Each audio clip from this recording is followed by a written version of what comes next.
मुख्यमंत्री माझी लाडकी बहीण योजना आम्ही जाहीर केली सरकारने आणि त्यामुळे सर्व आमच्या बहिणी जिल्हाधिकारी तहसीलदार कार्यालयावर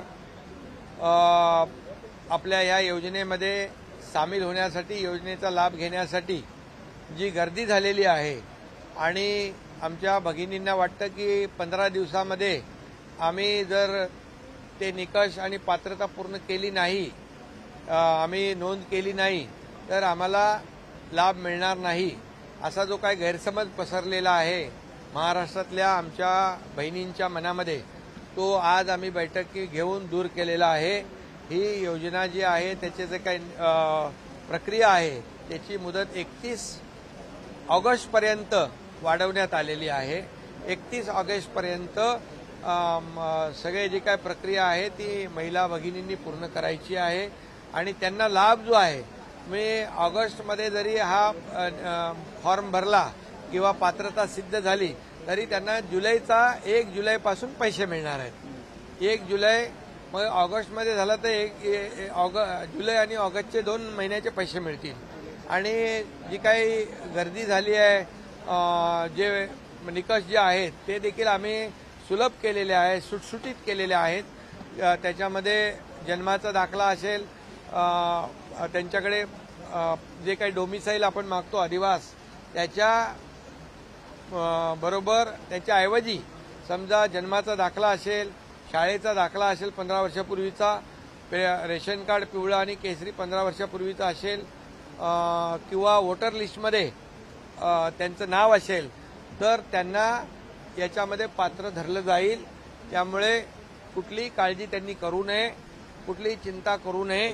आणि दुसरी गोष्ट, या सर्व नोंद आणि प्रक्रियेला कुठलाही एकही रुपया सरकारच्या माध्यमातून घेतला जाणार नाही। कुणी कुणाला पैसे देता कामा नये आणि जे कोणी पैशाची मागणी करतील त्याची तक्रार कलेक्टरकडे त्यांनी करावी, त्याच्यावर कठोर कारवाई केली जाईल, त्याला जेलमध्ये टाकलं जाईल। जे कोणी अधिकारी कर्मचारी याच्यामध्ये आमच्या महिला भगिनींकडून पैशाची मागणी करतील अशा लोकांना माझा इशारा आहे की कुठल्याही परिस्थितीमध्ये याच्यामध्ये सर्वसामान्य महिला भगिनी आहेत त्यांना याचा लाभ मिळाला पाहिजे। मुख्यमंत्री माझी लाडकी बहीण योजना यासाठी आपण हा निर्णय घेतलेला आहे, त्यामुळे याची नोंद सर्व अधिकारी आणि कर्मचाऱ्यांनी घ्यावी।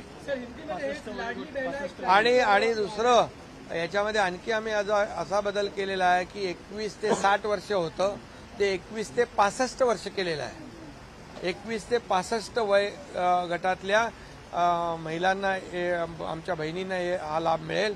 त्याचबरोबर जमिनीची अट जी होती 5 एकरची ती पण आम्ही काढून टाकलेली आहे, अगदी सुटसुटीत केलेलं आहे। आणि त्यामध्ये आपल्या सर्व अधिकारी, जिल्हाधिकारी आणि तहसीलदार, प्रांत यांना माझ्या सूचना आहेत की या सर्व योजनेचा लाभ जो आहे या महिला भगिनींपर्यंत पोहोचला पाहिजे, ही सरकारची भूमिका आहे। आणि म्हणून याची जी प्रक्रिया आहे प्रक्रिया सुलभ होण्यासाठी त्यांना महिलांना आमच्या भगिनींना संपूर्णपणे मार्गदर्शन करण्याचं काम प्रशासनाने करावं।